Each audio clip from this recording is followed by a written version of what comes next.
Salut à tous, c'est Christophe de CM Football. Ça me fait super plaisir de vous retrouver aujourd'hui pour une nouvelle vidéo, une nouvelle analyse dédiée 100% au Bayern Munich à l'approche du quart de finale face au Paris Saint-Germain mercredi prochain.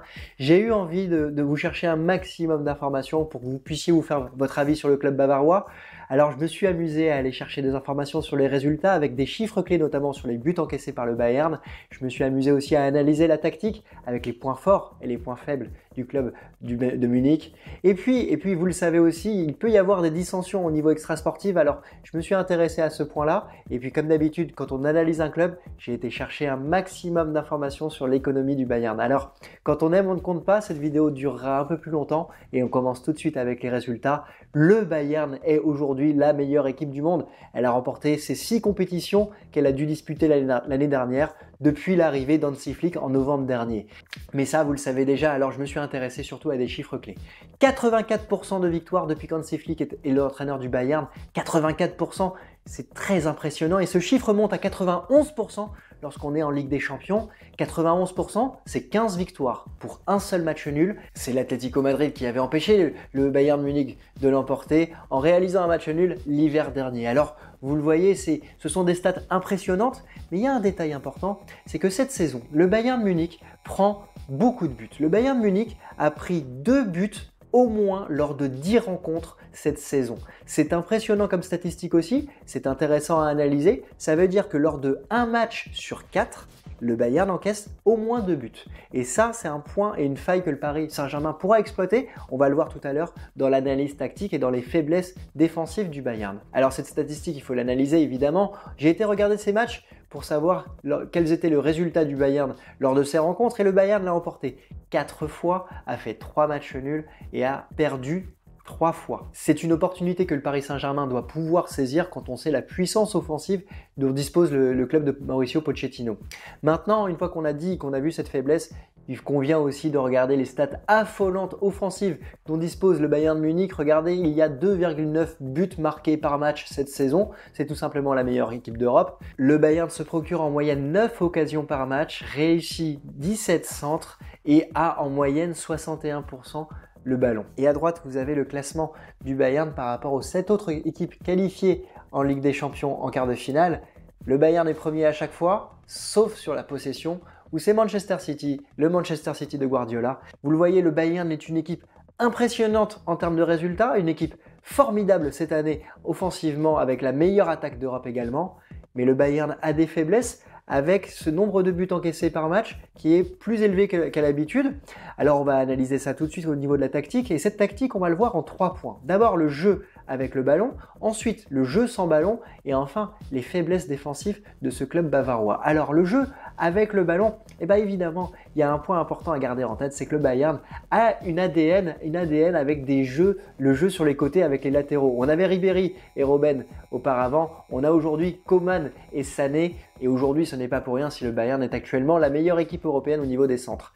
Mais il n'y a pas que Leroy Sané et Coman qui réalisent ces centres. Regardez le classement des 3 meilleurs centreurs. On retrouve Müller, mais également Benjamin Pavard, qui peuvent être un réel apport offensif pour l'attaque du Bayern. Maintenant, dans ce jeu offensif, il y a également 2 joueurs qui sont très importants dans la récupération et dans la transmission du ballon. C'est évidemment Kimmich et Goretzka. Kimmich, c'est un défenseur latéral à la base et il est monté aujourd'hui au milieu de terrain et il a un rôle impressionnant dans la récupération du ballon avec ses défenseurs. Goretzka, c'est un box-to-box. Il va aller récupérer le ballon et il va réussir à apporter le surnombre offensif dans la surface de réparation, ce qui va amener vraiment des situations impressionnantes et importantes pour le Bayern sur ce plan-là. Si on ajoute à ça Müller qui lui se situe entre les lignes et qui peut se retrouver sur le côté pour centrer, avec un Leroy Sané qui va se recentrer, on a une équipe qui va avoir beaucoup de polyvalence dans ses phases offensives.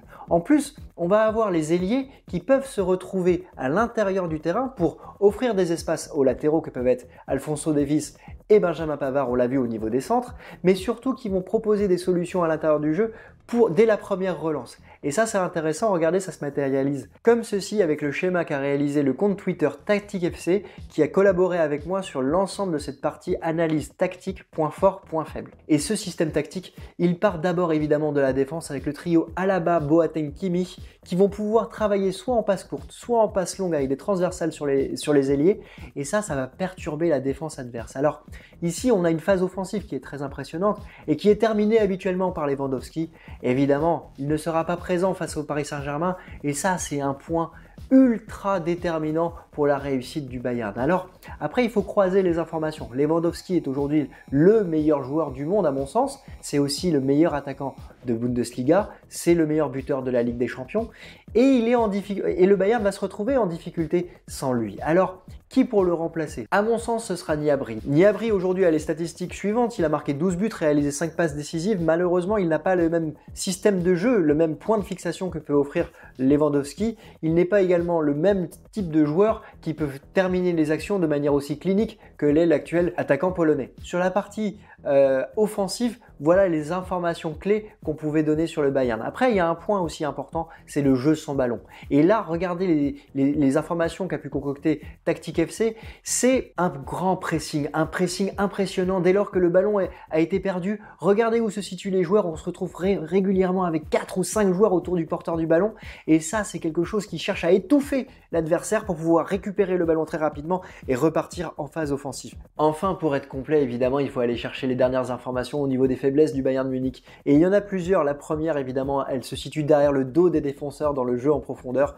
Même si les joueurs ont l'habitude de jouer ensemble, on retrouve de nombreux buts encaissés dans ce sens-là, avec les 3 buts encaissés face à Leipzig au match aller, mais également les 2 premiers buts face à Gladbach, où les défenseurs se sont retrouvés en difficulté. L'autre point, évidemment, c'est Benjamin Pavard. Benjamin Pavard qui est très souvent porté vers l'offensive, on l'a vu, c'est l'un des meilleurs centreurs du Bayern, mais qui peut laisser des espaces dans son dos, donc ça pourrait être à exploiter pour les futurs adversaires.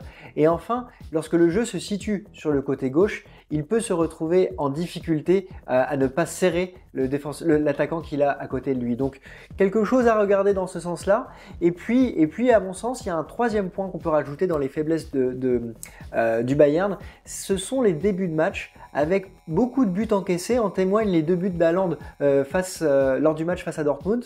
Dans les 10 premières minutes, on sent une concentration ici, plus qu'une analyse tactique, c'est une concentration un peu plus faible que d'habitude du côté des joueurs du Bayern. Donc on a un Bayern Munich qui a énormément de force, qui est vraiment une machine à gagner à travers son milieu de terrain et notamment son lien avec l'attaque. Mais on a un Bayern Munich qui va se retrouver avec des failles, notamment la première, Robert Lewandowski qui sera absent, mais également sa défense centrale qui pourrait être à exploiter pour les attaquants du Paris Saint-Germain. Alors sur cette partie tactique, on a essayé d'être le plus complet possible.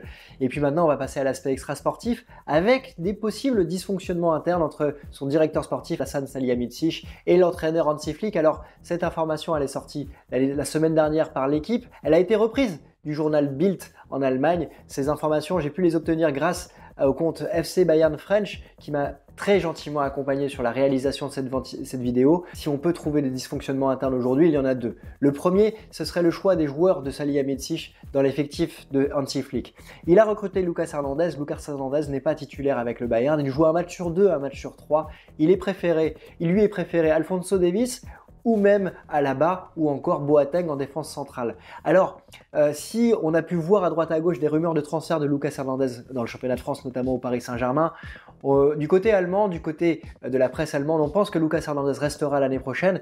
On sait que Alaba va partir du Bayern, ça lui permettra d'avoir une place en défense centrale, car Alphonso Davies est au-dessus de lui sur la partie latérale gauche. Un autre choix qui a été discuté de la part de Flick, c'est le choix de Bounassar. Bounassar, l'ex-Olympique de Marseille, qui a signé l'été dernier avec Choupo-Moting au Bayern Munich. Et Bounassar, clairement, n'est pas au niveau attendu d'un joueur du Bayern Munich. Alors, sans faire injure à l'ex-Marseillais, c'est vrai que l'année dernière, on s'est tous posé la question de savoir comment il avait pu signer au Bayern Munich.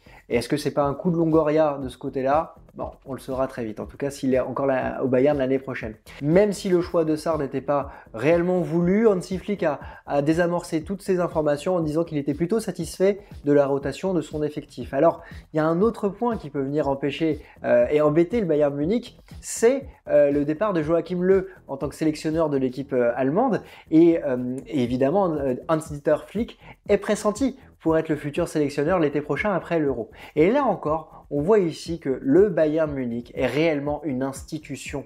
Une vraie institution parce que toute une machine médiatique, toute une machine de communication s'est mise en place pour protéger le Bayern. La première machine, évidemment, c'est Karl-Heinz Rummenigge qui a dit que ce serait débile en fait de laisser partir un entraîneur de ce type-là, qui est celui qui a remporté le plus de titres avec le Bayern ces 12 derniers mois, et qu'il souhaitait plutôt le prolonger.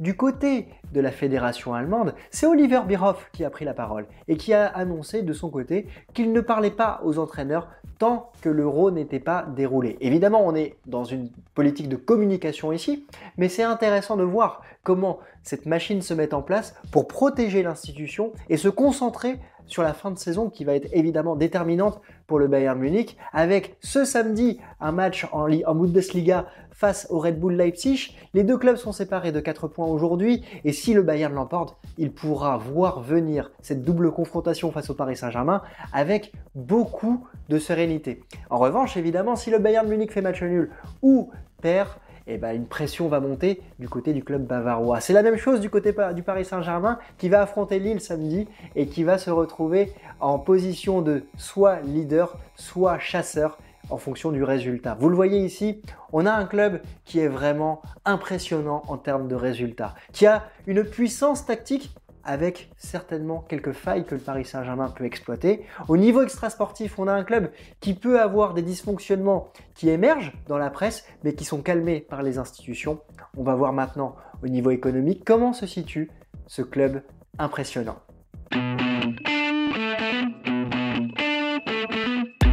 Alors on est dans le Fergie Time, on est dans les arrêts de jeu de la vidéo, c'est toujours le moment que je prends pour faire un zoom sur le thème abordé et aujourd'hui on va se parler de l'économie, du sport business, le Bayern Munich qui est une véritable machine financière.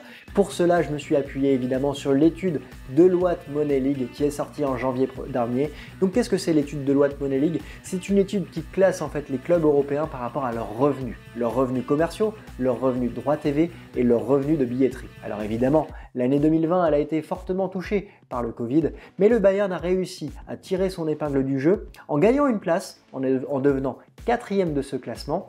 Ils ont perdu 4% de revenus l'année dernière. C'est l'équipe qui a perdu le moins d'argent dans le top 10 européen l'année dernière. Alors pour cela, elle s'est appuyée sur différents partenariats, différentes activations dont on va parler tout de suite. La première, évidemment, elle est sur le marché asiatique avec Douyin. Douyin, c'est le TikTok chinois, c'est la même boîte mais c'est pas le même nom. Et le club bavarois a été le premier à réaliser un partenariat avec cette plateforme en réalisant l'année dernière notamment plusieurs live streams pour engager de nouveaux abonnés et donc évidemment pour lever de nouveaux revenus. Le deuxième point évidemment qui aurait pu être une faiblesse ou une menace pour le club allemand, c'est évidemment la pandémie et la non-possibilité de réaliser une tournée estivale comme à son habitude, avec différents types de supporters qui vont venir dans les stades et qui vont donc pouvoir lever de nouveaux revenus pour le club allemand. Et bien ils ont pris le contre-pied de ça et ils ont réalisé avec leur partenaire Audi une tournée virtuelle en engageant leurs fans à suivre la pré-saison et les entraînements et en réalisant notamment des challenges pour les impliquer.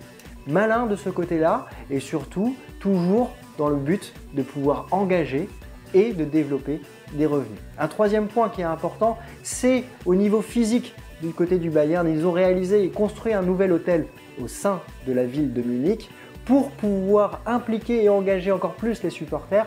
Alors je crois que je vous l'avais dit déjà dans une précédente vidéo, je suis également le directeur d'une agence de voyage qui s'appelle Voyage Sport, qui construit des packages justement pour que vous puissiez aller voir des matchs de football à travers le transport, l'hébergement et évidemment la billetterie. Et là ici on pourrait clairement envisager demain de pouvoir créer un package avec le Bayern Munich, de pouvoir vous faire dormir dans le club, dans l'hôtel